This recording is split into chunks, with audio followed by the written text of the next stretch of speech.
जी हां, दुनिया भर में इस वक्त तनाव चरम पर आ गया है क्योंकि एक साथ 9 वॉर फ्रंट खुल गए हैं और बारूद पर इस वक्त दुनिया बैठी हुई है।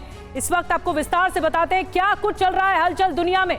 तबाही, दूसरी तरफ यूक्रेन का विध्वंस भी सामने आया है। एक तरफ गाजा विध्वंस है तो दूसरी तरफ यूक्रेन का विध्वंस है। इन दो वॉर जोन की तस्वीरें आपको लगातार हम दिखा रहे हैं। बड़ी वॉर कवरेज TV9 भारतवर्ष पर आप लगातार देख रहे हैं, लेकिन दुनिया में इस वक्त एक दो नहीं बल्कि 9 वॉर फ्रंट एक्टिव हैं, सक्रिय हैं। ऐसी मोर्चेबंदी है कि बिल्कुल विश्व युद्ध जैसे हालात हो गए हैं। क्या विश्व युद्ध 3 छिड़ने वाला है? सबसे विध्वंसक स्थिति इस वक्त यूक्रेन और रूस के वॉर जोन से है क्योंकि यहां पिछले 21 महीने से बारूद बरस रहा है। दूसरा वॉर फ्रंट है रूस वर्सेस अमेरिका का। गनीमत सिर्फ इतनी है कि दोनों बॉर्डर पर आमने सामने नहीं है, वरना अब तक दुनिया परमाणु युद्ध का विध्वंस झेल रही होती। तीसरा वॉर फ्रंट चीन और ताइवान का है, जहां दोनों तरफ जंगी तैयारियां चल रही हैं। ताइवान पश्चिमी सहयोगियों की मदद से अपना डिफेंस मजबूत कर रहा है, तो वहीं चीन ताइवान पर कब्जे की तैयारी कर रहा है। चौथा वॉर फ्रंट आपको बताते हैं चीन वर्सेस अमेरिका का है, क्योंकि इन दोनों महाशक्तियों के बीच इस वक्त जबरदस्त रेस लगी हुई है। समंदर से आसमान तक हर जगह दोनों अपने वर्चस्व की जंग लड़ रहे हैं। पांचवा वॉर फ्रंट है north Korea versus south Korea का, जहां एक तरफ सन की तानाशाह किम जोंग उन किसी को सुनने को तैयार नहीं है और लगातार परमाणु परीक्षणों से विनाशकारी हथियार जुटा रहा है, तो दूसरी तरफ साउथ कोरिया को अमेरिका और जापान का साथ भी मिल रहा है। छठा war front Israel versus Hamas और हिजबुल्लाह की जंग का है। कहने को अभी यहां युद्ध विराम हो चुका है, लेकिन एक गलती से यहां फिर से भीषण विध्वंस शुरू हो जाएगा। सातवां war front Iran versus America का है, क्योंकि बार बार समझाने के बाद भी ईरान अपना परमाणु कार्यक्रम रोकने को तैयार नहीं है और अमेरिका को सीधी चुनौती दी जा रही है। वहीं आठवां war front Pakistan versus Taliban का है, क्योंकि अफगानिस्तान की तरह यहां तहरीके तालिबान अपना परचम लहराना चाहता है और TTP को अफगान तालिबान का भी सपोर्ट मिल रहा है। वहीं आखिरी और 9वां वॉर फ्रंट इस वक्त आर्मेनिया वर्सेस अजरबैजान का है, जहां किसी भी बारूदी बरसात किसी भी वक्त शुरू हो सकती है। अभी दोनों तरफ से जबरदस्त जंगी तैयारियां भी चल रही हैं। तो आइए बात करेंगे इसकी, लेकिन शुरुआत एक बड़ी खबर से। युद्ध के इन मोर्चों पर टकराव के पीछे की वजह क्या है आपको बता दें। अब आपको वो डिटेल बताने जा रहे हैं जिनसे वैश्विक समीकरण प्रभावित हो रहे हैं। इसे समझने के लिए एक रिपोर्ट आपको सबसे पहले दिखाते हैं।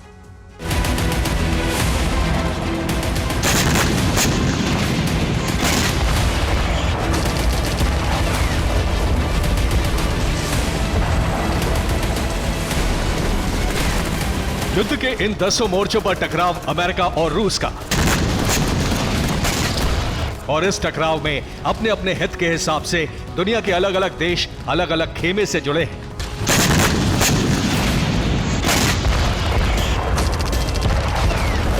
अरब के युद्ध की चिंगारी दुनिया भर में फैल चुकी है और हर मोर्चे पर बड़ा एक्शन जारी है।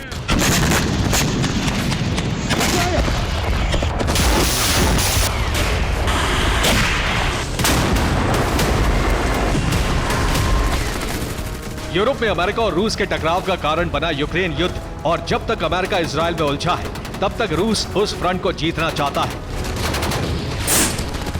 इसके लिए उसे चाहिए हथियार, और ये ईरान से मिलने वाले हैं। अमेरिका की राष्ट्रीय सुरक्षा सलाहकार परिषद के प्रवक्ता जॉन किर्बी ने कहा है कि ईरान रूस को बैलिस्टिक मिसाइल देने की तैयारी कर रहा है। बदले में ईरान को रूस से इलेक्ट्रॉनिक और डिफेंस सिस्टम की तकनीक मिलने वाली है।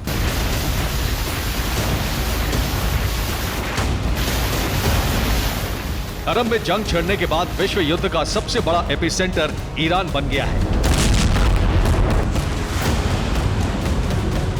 और ये हलचल दिखाई भी दे रही है।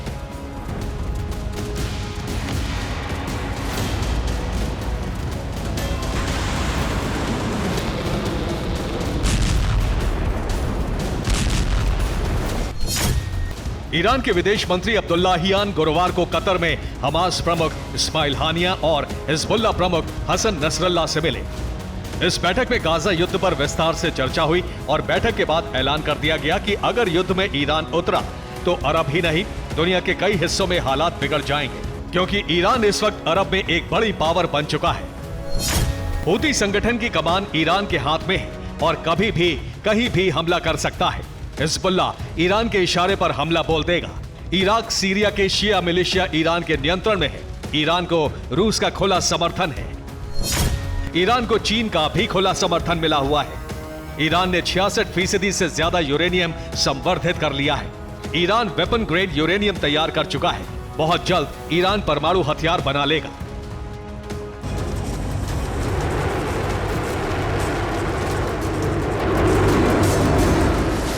हालात ऐसे हैं कि इस वक्त दुनिया के कई मोर्चों पर परमाणु खतरा मंडरा रहा है। रूस ने भी अपने सबसे विनाशक हथियारों की तैनाती कर दी है।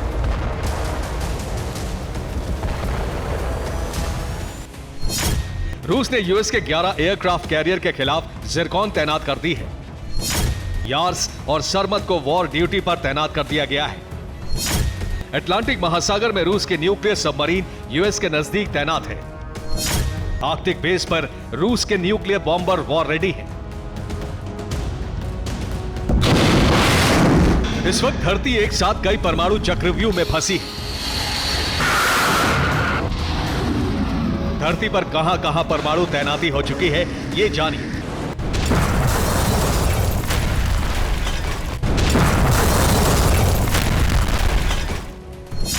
नेगेव रेगिस्तान में इजराइल के परमाणु केंद्रों पर हलचल है। नीदरलैंड्स के वॉल्केल यूएस एयरबेस पर परमाणु हथियार तैनात कर दिए गए हैं। रूस ने आईसीबीएम वॉर ड्यूटी पर तैनात कर दी है। एशिया में नॉर्थ कोरिया ने परमाणु विस्फोट की तैयारी कर ली है।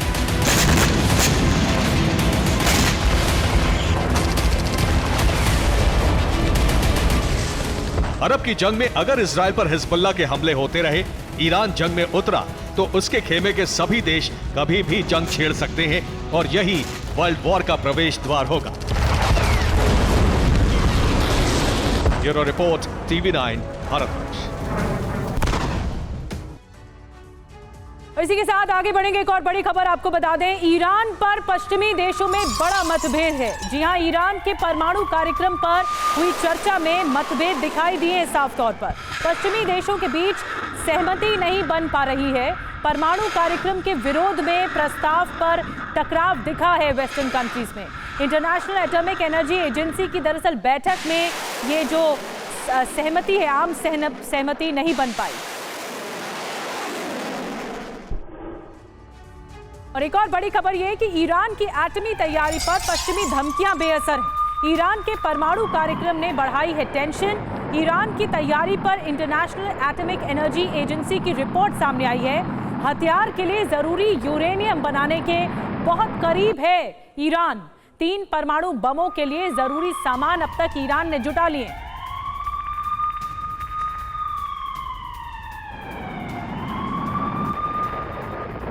तो देखिए, अब दुनिया में दहशत और ज्यादा बढ़ने वाली है ईरान के न्यूक्लियर प्रोग्राम को लेकर। जो रिपोर्ट सामने आई है IAEA की, वो हम आपको बताने जा रहे हैं कि आखिर एटॉमिक एनर्जी संस्थान क्या कह रही है ईरान के परमाणु खतरे को लेकर। डर की वजह क्या है? किसी भी वक्त परमाणु शक्ति बनने के करीब है ईरान। इसके अलावा मिडिल ईस्ट में परमाणु शक्ति बनने की होड़ सी लग गई है और जो खतरनाक असर है उसके बारे में भी बताया गया है कि कैसे मिडिल ईस्ट में इसका बहुत भयंकर असर देखने को मिलेगा। परमाणु शक्ति बनने की होड़ बनी है। विध्वंसक तैयारी क्या है? पहले से ही हाइपरसोनिक मिसाइलों का भंडार मौजूद है और मिडिल ईस्ट की सबसे बड़ी ताकत फिर ईरान बन जाएगा अगर ऐसी सिचुएशन आई तो। इसके अलावा रूस, चीन, ईरान की तिकड़ी भारी पड़ेगी। पश्चिम में ये विरोध देखने को मिल रहा है। नए समीकरण क्या बन रहे हैं? छोटे मुस्लिम देशों का रहनुमा बन सकता है ईरान। इस तरह की एक्टिविटीज से ये नए समीकरण बनते हुए दिख रहे हैं। लेकिन इन सब के बीच जो डर है, जो आशंका है, जो दहशत है, वो दुनिया में लाजमी है। गाजा की आपदा कई देशों के लिए अवसर बनती हुई नजर आ रही है और उनमें से एक है अरब का महाबली बनने जा रहा है ईरान। जी हां, नेटो देशों में भी मतभेद हो गए हैं। नेटो के कई सदस्य देश इस मुद्दे पर इजरायल की आलोचना भी कर रहे हैं और शक्ति के समीकरण गड़बड़ हो रहे हैं। ईरान इस आपदा का पूरा फायदा उठा रहा है। ईरान ने तय कर लिया है कि फिलिस्तीन की पुनर्स्थापना ही उसका मकसद है और इस मकसद को पूरा करने के लिए ईरान परमाणु बम का प्रयोग भी कर सकता है। तेहरान की प्रयोगशाला में विनाशक बम तैयार होने के कगार पर इस वक्त है और ईरान अपना संकल्प सिद्ध करने के लिए परमाणु ब्लास्ट भी कर सकता है।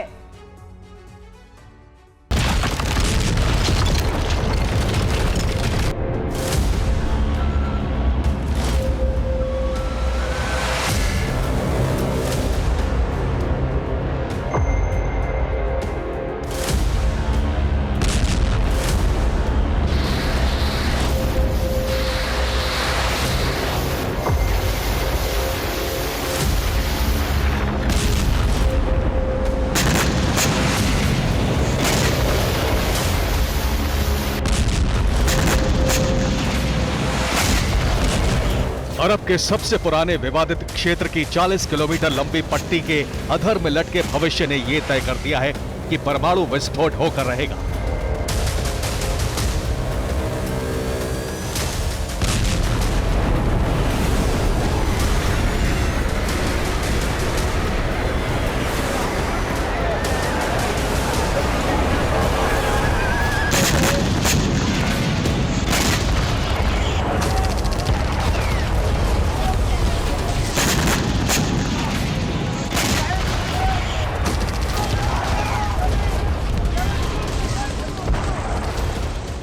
क्योंकि इस पट्टी ने विश्व व्यवस्था में बहुत चौड़ी खाई पैदा कर दी है और इसकी चौड़ाई बढ़ती जा रही है।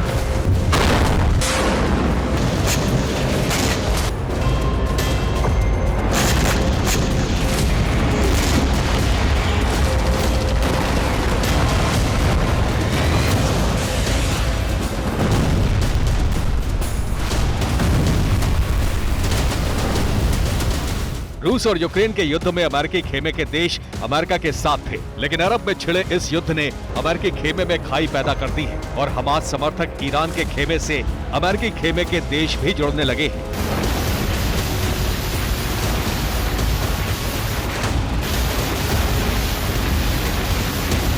नेटो के 31 देशों में अरब युद्ध से फूट पड़ गई है। फ्रांस 2 स्टेट सॉल्यूशन पर सहमत है। बेल्जियम ने गाजा पट्टी पर हमले के लिए इजरायल की आलोचना की है। स्पेन ने भी इजरायल विरोधी रुख दिखाते हुए फिलिस्तीन का समर्थन किया है। तुर्की पहले से ही हमास और ईरान के समर्थन में है।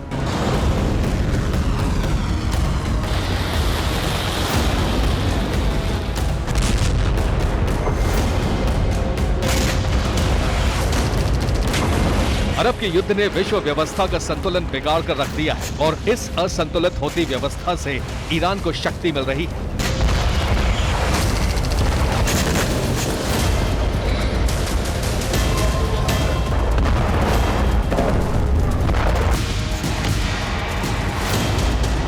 गाजा में सीजफायर के साथ ही अमेरिकी खेमे में होकर भी ईरान के समर्थकों का अंदरूनी खेमा तैयार हो चुका है।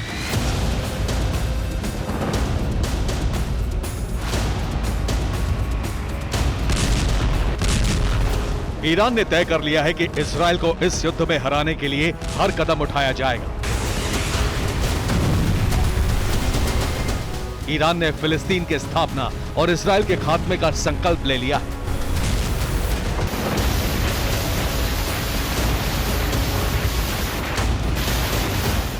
ईरान अपनी मिसाइल पावर दुनिया को दिखा चुका है। हाइपरसोनिक मिसाइल फतेह 2 से इजरायल पर हमले की धमकी दे चुका है।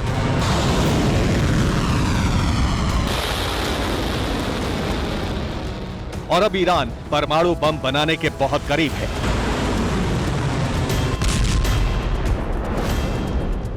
अरब की जंग से ईरान को सबसे बड़ा फायदा यही हुआ है कि वो अपने परमाणु कार्यक्रम को पूरा करने का ऐलान कर चुका है।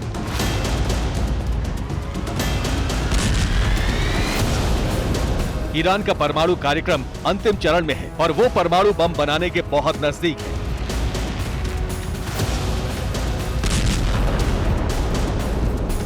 IAEA यानी अंतर्राष्ट्रीय परमाणु ऊर्जा एजेंसी भी ईरान के परमाणु कार्यक्रम में दखल नहीं दे पा रही है।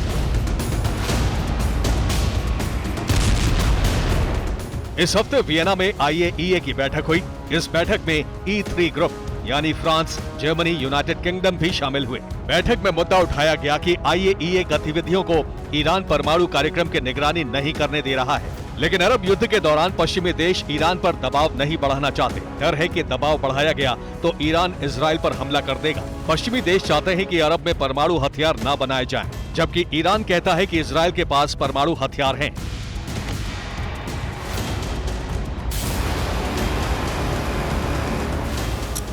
अरब में बनी तनावपूर्ण स्थिति के बीच इजरायल के परमाणु बमों का हवाला देकर ईरान अपना परमाणु कार्यक्रम तेज कर चुका है।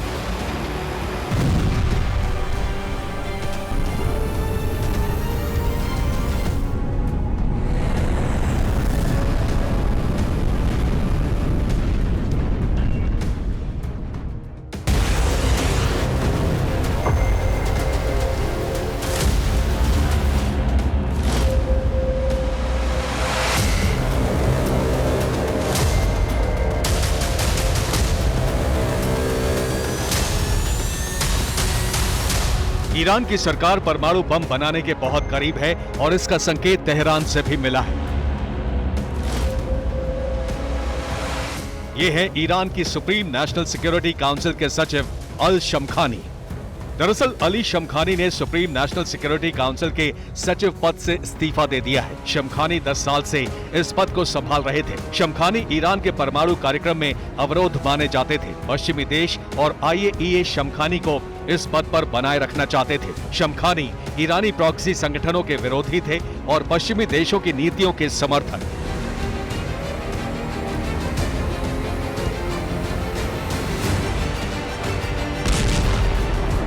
संकेत साफ है कि शमखानी के जाते ही ईरान यूरेनियम तैयार करने की प्रक्रिया तेज कर चुका है और खास बात यह है कि ईरान के पास इस वक्त परमाणु बम बनाने के कई सटीक मौके हैं। पहला ये कि ईरान पर इस वक्त अंतर्राष्ट्रीय दबाव बहुत कम है। दूसरा, रूस ने दावा किया है कि उसके पास सबूत है कि इजराइल के जखीरे में परमाणु बम है। रूस ने कहा है कि उसने तुर्की के कुछ सिग्नल रिकॉर्ड किए हैं जो बताते हैं कि इजराइल के पास परमाणु बम है। इजराइल ईरान के परमाणु कार्यक्रम का विरोधी रहा है और कई बार धमकी दे चुका है कि उसके परमाणु केंद्रों पर बमबारी करके सब तबाह कर देगा।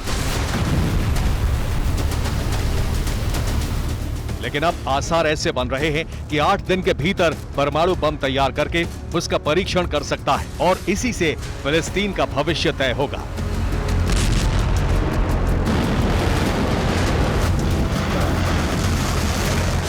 ईरान ने परमाणु बम बना लिया तो शक्ति के सारे समीकरण उलट-पुलट हो जाएंगे।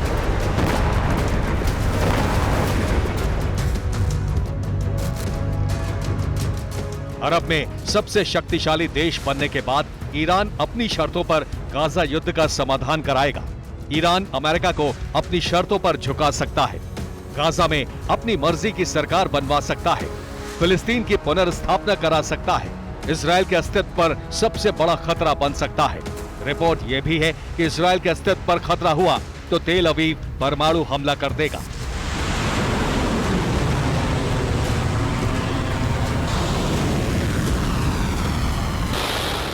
अगर अरब से परमाणु टकराव शुरू हुआ तो महाविनाश का चक्र शुरू हो जाएगा। Bureau report, TV9 Bharatvarsh.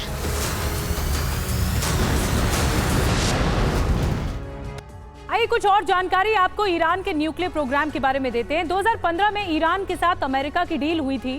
Deal में तय हुआ कि परमाणु कार्यक्रम रोकने के बदले ईरान से अंतर्राष्ट्रीय प्रतिबंध हटा दिए जाएंगे।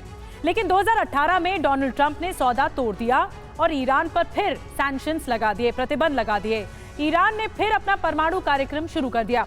अब 2022 में यूरोपियन ब्लॉक ने ईरान से बातचीत शुरू की। यूरोपियन ब्लॉक ने फिर उसके बाद बातचीत नाकाम रही, फेल रही। 2023 के अंत की रिपोर्ट यह है कि ईरान ने 66% तक यूरेनियम संवर्धन यानी जो एनरिचमेंट है यूरेनियम का वो और ज्यादा किया है। इसका मतलब यह है कि ईरान परमाणु बम बनाने के बहुत बहुत करीब है।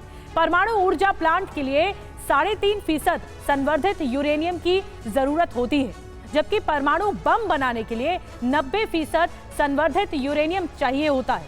ईरान लक्ष्य से सिर्फ 24% दूर है, यानी 24% यूरेनियम संवर्धित करते ही ईरान परमाणु बम का फ्यूल तैयार कर लेगा और यूरेनियम को 24% तक संवर्धित करने में 8 दिन का समय लगता है। और इस बीच एक और बड़ी खबर आ रही है। ड्रोन हमले पर यूक्रेन आर्मी का बड़ा दावा सामने आया है। 75 ड्रोन हमले में 74 को नाकाम कर दिया गया है। कीव पर के 66 ड्रोन हमले को नाकाम किया गया है।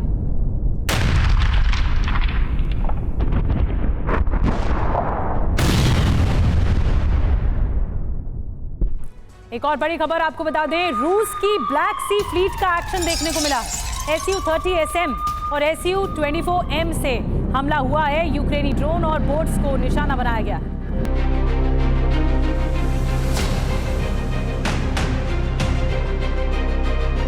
और इस बीच एक और बड़ी खबर आपको बता दें, अमेरिका चीन में एटमी जंग का खतरा बढ़ गया है। अमेरिकी थिंक टैंक की सनसनीखेज सलाह सामने आई है। ताइवान पर हमला किया तो सख्त जवाब जरूरी है। एटमी हथियार से जवाब की सोचे अमेरिका। एटमी हथियार के पहले इस्तेमाल की सोचे अमेरिका।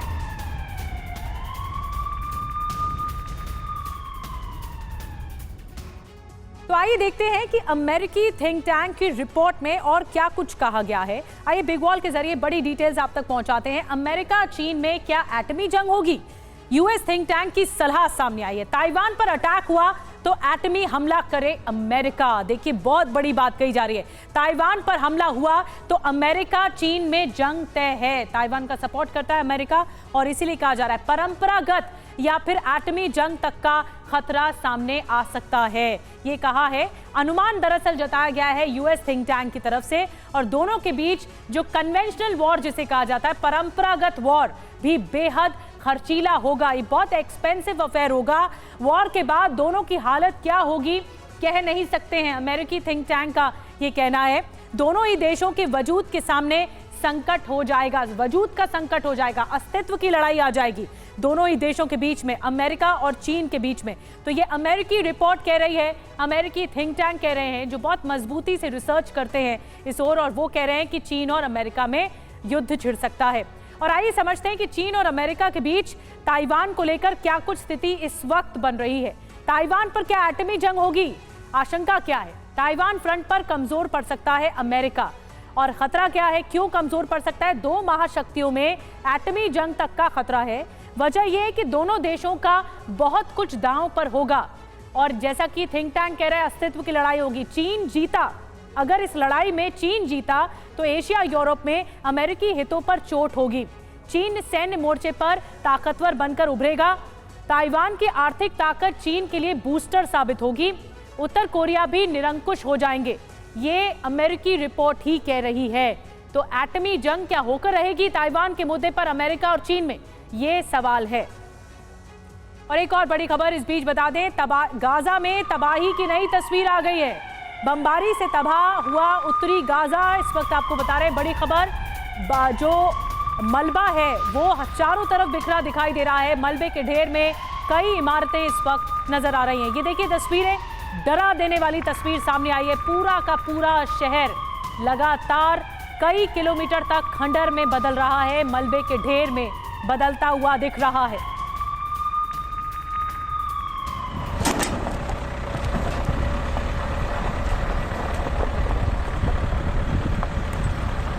जहां तक नजर जाएगी वहां तक तबाही का आलम है।